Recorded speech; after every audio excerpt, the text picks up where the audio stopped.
On January 2, 2023, the American driver Ken Block was involved in a very serious snowmobile accident, which tragically ended his life. Using all confirmed facts, verified data, and collected witness statements, I have carried out a complete technical reconstruction of the incident in order to understand what caused the accident and which injuries led to his death. It was around 2 in the afternoon when the American driver Ken Block was riding a snowmobile in the Mill Hollow area in Wasatch County, Utah. This was a mountainous region located at a considerable altitude, characterized by steep slopes, sudden changes in gradient, and uneven natural terrain, covered by compacted but irregular snow. According to information confirmed by the Wasatch County Sheriff's Office, the accident occurred while he was performing a maneuver on a steep slope. There was no collision with other vehicles, and no impact with trees, rocks, or man-made obstacles. No mechanical failures were reported, and there were no extreme weather conditions that significantly affected visibility or traction at that time. The incident began with a loss of stability while climbing a slope. In this type of situation, a snowmobile operates very close to its physical limit of stability, a limit that is not defined by electronics or mechanical systems, but by the geometry of the vehicle and the position of its center of gravity. The slope angle, combined with throttle input and the instantaneous weight distribution, determines at every moment the stability of both the machine and the rider. Unlike a car, a snowmobile does not have a wide base or a low center of gravity. Its stability depends on a relatively narrow band of dynamic balance. When traveling in a straight line on flat terrain, that balance is relatively stable. But on steep slopes, especially when climbing while turning, the margin shrinks dramatically. The rider must constantly manage the throttle, the steering of the front skis, and their own body position in order to keep the center of gravity within the stable zone. When a snowmobile climbs a very steep slope, the combined center of gravity gradually shifts backward. This shift is a direct result of the terrain angle and the thrust generated by the rear track. If during that climb, there is excessive acceleration, a brief loss of traction, or a sudden correction in direction, the center of gravity can cross the critical balance point. At that moment, the snowmobile begins to rotate backward, a motion that can no longer be countered by throttle input or by shifting the rider's weight. This type of longitudinal rollover is one of the most dangerous scenarios in snowmobiling.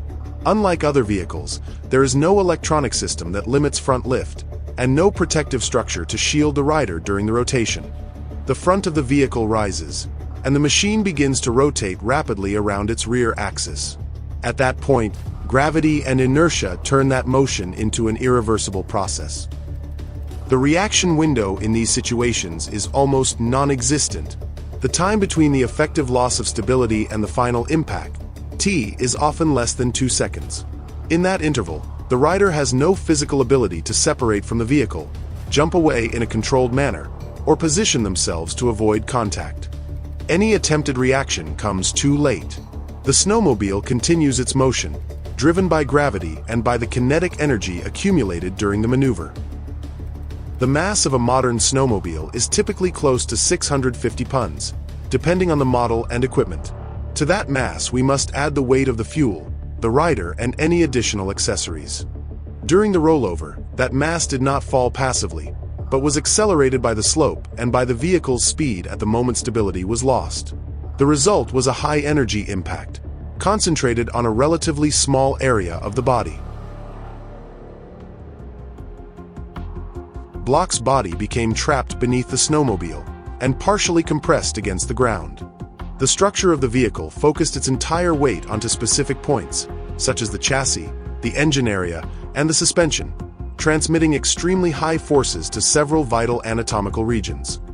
The energy transferred in a crushing event of this type is enough to cause extremely severe internal injuries, even when there are no obvious external signs. A helmet can remain structurally intact, and clothing may show little visible damage, while internally there may be multiple fractures, vascular injuries, or severe neurological trauma. From this point onward, the physiological consequences would have developed extremely rapidly. There may have been violent compression of the chest, leading to rib fractures with multiple displaced fragments, or a collapsed lung with disruption of normal breathing. The inability to properly ventilate the lungs leads to acute hypoxia, which can cause loss of consciousness within seconds. In crushing accidents, these mechanisms often act simultaneously. The same event can produce chest trauma, cervical injury, and severe neurological damage. The combination of these factors explains how physiological collapse can occur so quickly, and why medical intervention becomes ineffective, even when it happens within a very short time. The fact that Ken Block was pronounced dead at the scene indicates that the injuries were incompatible with life. After the accident, the Utah State Medical Examiner's Office took over the medical investigation.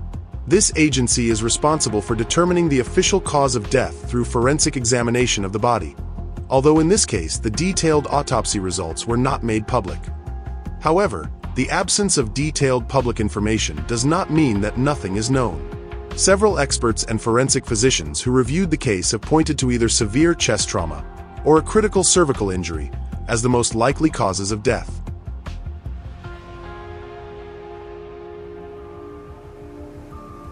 In summary, the physics of the accident, the mass of the vehicle, and the surrounding environment consistently explain how an event of this nature can become fatal within seconds, even for an experienced rider.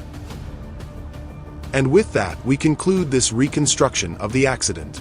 If you enjoy this type of content, I would really appreciate it if you subscribe and leave a like, since your support allows me to keep creating more videos, and it also helps you stay up to date with everything on the channel.